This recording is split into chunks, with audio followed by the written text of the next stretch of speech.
Yo, yo, yo, what's going on? It's Terrell, Hall of Fame, D-Line, tbkc, and all that sweet, beautiful, wonderful shit. All right, we've seen a lot, pretty much. We've seen a lot, and we've seen the way that there is an uptake in the deformities and the issues that we see in the breed. And it's not by accident. Many of us think of things in a very, very simple term of saying, okay, if I breed a dog that has, say, a second degree heart murmur, but I'm going to breed them to a dog with a good heart, so at the very least, it'll have a first degree heart murmur, And that's the way a lot of these people think when they do breedings, but it's not that simple. Um, Genetics and phenotype are often indicators of other issues. So let me tie that together properly. The genetics of a phenotype and what you see going on with a dog is often signs of another indicator, and it doesn't necessarily grow or multiply the way that you would expect it to. So we've seen different things like dogs where their backs are stretching out and they're getting longer and longer for whatever reason. There's something there going on that's mutating genetically. We've seen dogs that have the more fused elbows to where they don't move their elbows. They just sort of keep the legs straight, very, very short forearm, and they kick the legs out. That's a genetic mutation. We've seen a lot of different issues. We've seen dogs that are turning into cyclops and their eyes are getting very, very close together. That's a genetic mutation. All of these different issues, and we could go on and on from the issues that we're seeing. Um, they're indicators. They're not the exact problem. It's just the problem that we see. But you often have to think of this as like like a glacier. You see the top, but you don't realize it's so much more going on below. And although you see just the dog's legs that are a little deformed, it's an indicator that something is going wrong with the genetics that is causing mutations that could be far bigger than that, even in the next generation. So we did start to see dogs that have slightly bowed elbows. The next thing we knew, you had dogs that their elbows were so bad or their feet were bent so bad that they were literally walking on the forearm instead of the pastern. We've seen where now something that was basically unheard of in previous years, we're seeing people say that they are having puppies that have fifth and even sixth degree heart murmurs. One veterinarian that I spoke with recently said she's seen a rash of heart murmurs that she don't even know how the dogs are living to be a year old because the heart is that defected. Um, this was something that didn't exist. Well, I won't say it didn't totally exist, but we weren't having a problem with this years ago. The hip issues have gotten a lot worse. The breathing issues have gotten dramatically worse. So many veterinarians now talk about that.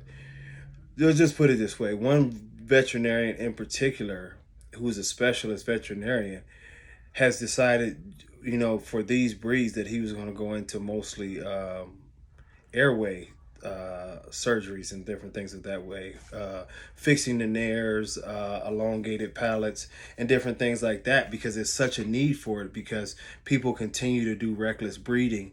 And what I'm telling you guys is to take a good look at the exotics. We used to make fun of the exotics 10 years ago because they were just a little bit weird. They were bulldog like, but they were a little, every now and then you see one that was deformed enough that you would want to be like, good Lord, would y'all please stop this? Now you're seeing them to where it's scary as how bad they've gotten. The deformities, the issues that they're having. Now we're seeing a lot of the videos where the puppies are just born with so many different deformities, multiple legs, born without heads, born with a half a head, born with this and born with that. And I do understand that with every breeding, you do have the possibility of having a puppy with a defect. But the amount and the rate that we're seeing this, and the fact that I can have a page and I can literally post something every day. I can post 2, 3, 4, 5, 6, 7 things every day about some new deformity in puppies or some new issue, or this dog having an issue or that dog having an issue. It's pointing to the problem that we have. And I'm telling you guys who are breeders that it needs to be a lot more learning done. You know, I was about to say true breeds, but yeah, true breeds. Real breeds of dogs are made over time, and it's a lot of times it's a very controlled effort, and it's a lot of patience and studying for abnormalities and the different issues that you would want to eliminate to make your blood thrive. What we see right now with this whole designer breed theory is that any Joe Smo off the streets can get a dog and immediately go into breeding and immediately, you know, putting out production after production after production. Great marketing with all these little videos with their gold necklaces and promises about grand investments and getting big time dog money. And the thing of it is that the dog's process itself has been totally eliminated. So something that we could have stopped, years ago, once we started to see it come along, like the heart issues that are coming along, we skipped the process because people just so badly wanted to breed. People so badly wanted to put out productions. People so badly wanted to say that they were chasing their vision. And what we've seen happen is that their vision has cost the entire breed to the point that the breed is nearly extinct. I could go into great detail about the role of the abkc and other registries that are allowing these things to go on, the lack of education that is being put out by the bully breed clubs and registries. But that's another discussion for another day. But I do want you guys to understand that as you see these deformities and you see these things that are coming along with the dogs, it's always more of an underlying problem. That's just the first thing you see. You know what I mean? You think about human disorders and human diseases and things of that nature, is that you will see a person who maybe walks with a limp, or they walk a little different.